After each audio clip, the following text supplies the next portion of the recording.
What's going on, everybody? My name is Jacob Riley. Happy New Year. Welcome to 2025. And in the first video for this year, we're going to be replacing the chain and the sprockets on a Ninja 400. Started a little bit of work last night. I'll show you guys what I did. But we got to run to the store and get a 27mm socket to remove the engine sprocket. So let's just kick it off and start the video. All right, $5 later, we got the socket, 27mm. I haven't done anything with the BRZ in a while, so I just figured I'd give you a tour. She's a little bit in shambles right now. I took the rear wing off the back of her. Unfortunately, you've got all these holes here where the bumper was mounted, so I had to plug it up with some duct tape just to keep it from leaking water into the trunk. I got to fix a problem on this taillight because I've got some water seeping in. I did end up drilling 2 holes down here to let the water out, but it still kind of pools in there. She definitely needs a wash. It's been a while since she's properly been taken care of, but there's the car right there. It's been a while. She's back on the channel. I think the last video we did on this channel was the Ninja 400 video with the motorcycle, but the BRZ is still here. We got our socket. Let's go work on the Ninja 400. All right, everybody, so this is the Ninja 400 that I'm gonna be replacing the chain and sprocket on. This is my girlfriend's Ninja 400. I'll show you what I did yesterday, and then I'll kind of show you where we're at and what we need to do. The first thing I did, if you don't have a paddock stand, you need one to do this because you're gonna have to remove the rear wheel. So I got the bike up on there, and then over here, there is the rear wheel cover, and this just sits right down there where that hole is on the subframe, and that's where that little plastic clip goes. You've got 2 bolts on either side and 1 on this side. You can see the Allen bolts right there, or hex head bolts, whatever you want to call them. Those 2 right there, and that's what mounts on here. So you want to remove this first, gives you a little more clearance, and you're gonna have to take off that rear wheel. So we're just gonna set this aside for right now, and then after you take that off, what you're gonna wanna do is there's the main engine sprocket here. So you've got 2 sprockets, the one on the engine and the one on the rear wheel, as well as the chain. I took the cover off of that, it was right here. And once you take that off, you've got access to the actual nut. And you're gonna wanna, there's a washer that's bent up to prevent it from coming loose. Just take a little, I took a flathead and a hammer, just hammer that down and pry it open. And this is what we need the 27mm socket for. So we're gonna break this loose. I'll show you how I do it, because obviously the rear wheel is gonna wanna spin when you do that. And once you get that off, you can remove everything else, but let's get started with it. All right, so to crack the nut on this, which I've heard it's from factory, it ends up being pretty stuck on there. I think it's torqued to about 97 foot-pounds. What you're gonna wanna do is put a breaker bar, or you can have somebody stand on the rear brake and just put a breaker bar through the wheel there. It's a little janky because I don't have any electrical tape, but I put some rubber gloves on the swing arm on both sides and underneath the wheel here, just so I don't damage anything. And now I'm gonna take my 27mm socket and ratchet. I'm gonna put it on there. I'm gonna get an extension for a breaker bar to stick off the end of this and just crank until hopefully it comes loose.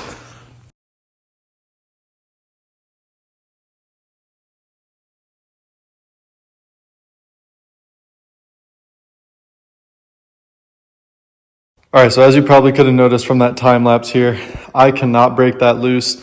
Most of the reviews or like instructions on how to do this say to use an impact, but I figured this is a decent length breaker bar on top of my ratchet. I figured that would work. Unfortunately, it did not. You can see how much the bike was wanting to squat, and I'm worried if I'm pulling up right here and it comes loose, I'm gonna come whack right into the tank, and I don't want to damage the paint on her bike. So I've gotten it pretty much as flattened out as I could here. I can probably go a little further, but I think the plan is to, next time I'm in Winston-Salem, where my family lives, I'm gonna grab my impact gun there and just put an impact on it and take it off that way.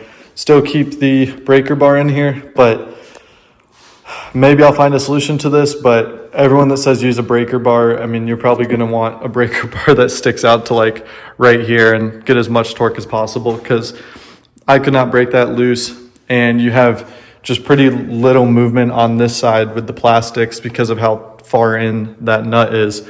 So if you have an impact, don't even try with this. I would just get an impact. But if you don't, maybe see if you can rent one or borrow one from a friend's, or maybe some WD-40. It's also been about 20 to 30 degrees outside. So it could be that that's just cold. So I might try it with a heat gun and see about that, but I'll be in Winston-Salem next weekend. So I can grab my impact then if I can't figure it out beforehand, and we will come right back to this bike. It'll be short, just a few seconds on your side, but probably about a week's time on mine. So let's jump to it.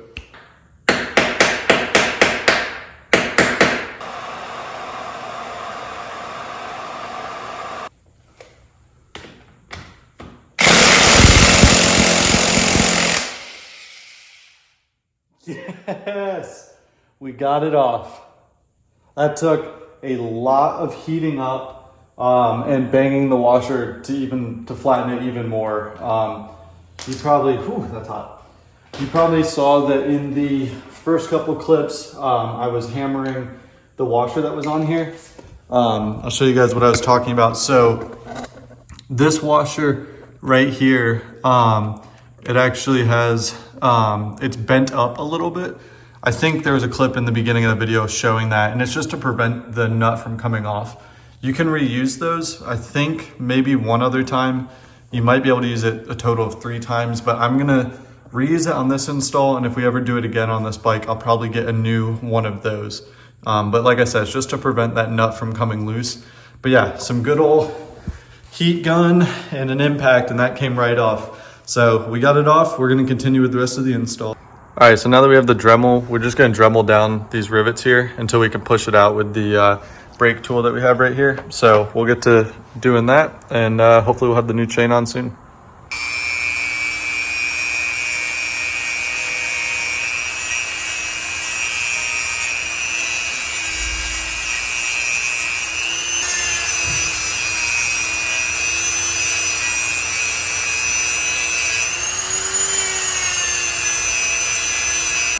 All right, so as you can see right there on that rivet, I'm not gonna touch it, it's pretty hot, but we got the actual rivet sanded down or grinded down. So then we just take our brake tool here, we got a pin in there, and that pin will end up pushing it out the back, and that way we can remove the old chain.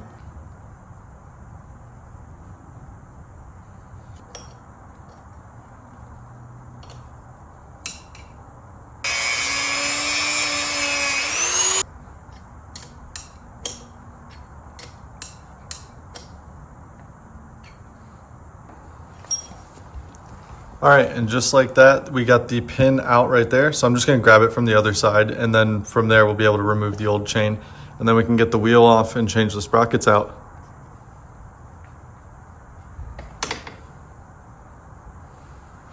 All right, and just like that, the old chain has now been removed.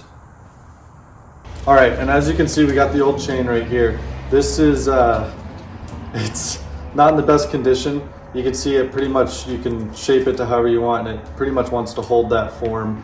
And that's not what you want. It's taking up power and it's a little stuck on. The new one's not gonna be buttery smooth because it's a factory chain. You can get some that are like low resistance, but it's definitely gonna be better than this one, which as you can see is holding its shape. I mean, look at that, you can hold it like that. So we're gonna put that new one on. We're gonna make sure we measure out the correct length before we put it on the bike. All right, so we're about to remove the rear wheel on the Ninja 400.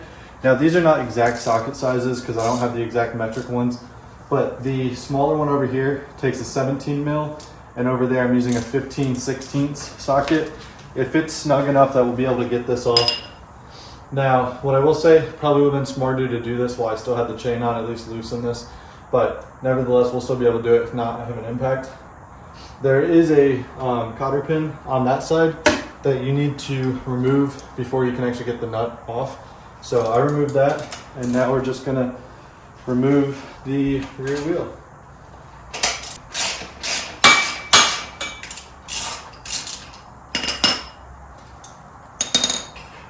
And just like that, the castle nut is off.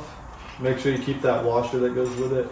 And there's the little plate that goes on the swing arm that lets you know your measurements.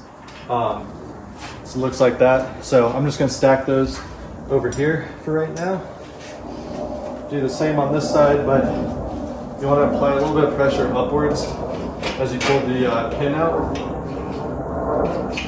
And once you get the pin out, if you remember the brake caliper is a thing, you've got your rear wheel removed. Alright, and what I'm going to do, just to make sure that I don't let this caliper hang from the brake lines, I'm going to put a zip tie on it. I don't have a long enough one, so I'm only 2 of these together.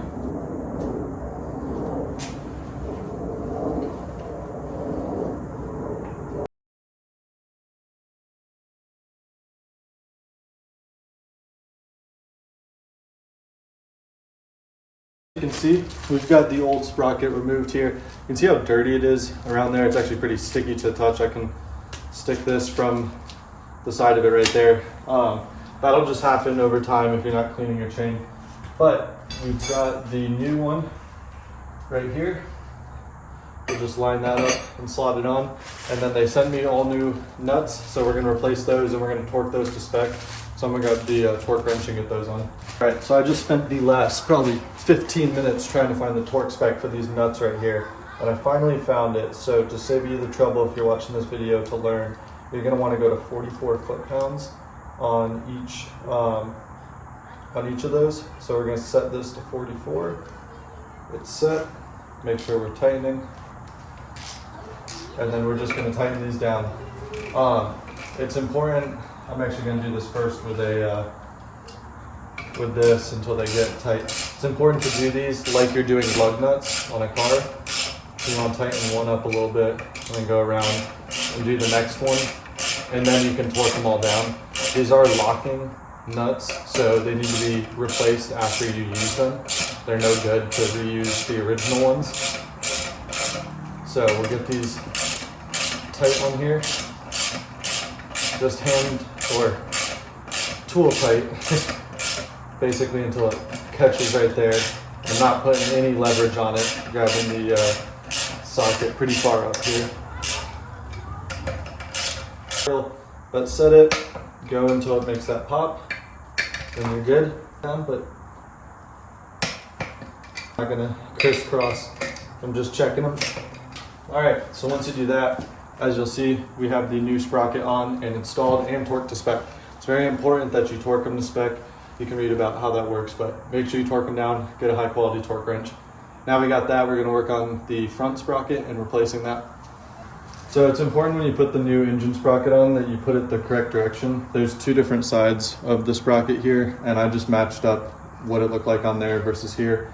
And just make sure you put it back on the correct way because it is directional, unlike the rear sprocket. All right, so before you torque down the main engine sprocket, actually what you need to do is get the rear wheel on there and have the chain, and do it the same way we broke it loose, where you put the breaker bar through the wheel and the swing arm. So the next step we're gonna do is getting the rear wheel on there and getting the chain put on. All right, so after getting the rear wheel, we kind of skipped a lot here and just kind of got to doing it, but we got the rear wheel installed. There's a few things that are kind of a pain. The caliper, there's some slots, you gotta slot that in. Then you just put this pin in here. And then as you can see, this is our master link right here. We've got the pins riveted on here. We used our, I grabbed this PBR chain tool. It can press, break, and rivet. So I used this to break it earlier in the video. Then you need to press in this, this plate right here, and then you wanna rivet the actual pins. And then once you get that done, we're gonna do this to tighten up that nut. Once we get that nut tightened up, we'll work on aligning the rear wheel and getting the slack figured out. But yeah, the chain is installed. New sprockets are also installed. Make sure you put grease on this as well. You probably can't tell with the lighting in here, but make sure you put some grease in there. A lot of the kits will come with it, or I just went to a motorcycle dealership and they gave me some there. So we got that. We're gonna tighten that one up. Make sure you flatten. It's important. Early in the video, I was hammering this down. Make sure you break that back down, like hammer one of these sides onto a flat part of the nut once you get it torqued to spec. And I think that's 97.4 foot-pounds of torque. So we're gonna get that torqued up and then continue with the install. We're almost there. All right, everybody. So the chain is installed. We got the tension set. There's a really helpful tool here. If you grab one of these chain setter tools, they're really nice. It'll tell you exactly what your chain tension is. Highly recommend them. They're like 20 bucks. You can get them on Amazon. So I used that. I also had this chain alignment tool. Luckily for me, the chain was pretty much the actual tension was perfect when I did it, so I didn't have to adjust it much. The only thing left to do, I did do a test ride, revved her out, she seemed fine. The only thing left to do is to put the actual sprocket cover, the little plastic piece back here and the plastic piece back here, and then we're good to go. So I'm gonna get it on the stand and finish this all up. All right, and just like that, we got it all finished up. We got this cover back on here. Unfortunately, to get this back on, I actually had to remove the shift linkage. So if you're worried about that, it's not too hard. There's a bolt under there and then this bolt here, and you can take that off. Just make sure you remember what it looks like. So we got this back on. I got the chain guard and everything is bolted up and tightened and torqued to spec. So yeah, she's ready to get back on the road. Thanks again for watching this video. If you enjoyed, make sure you leave a like, comment below, and hopefully more motorcycle content soon.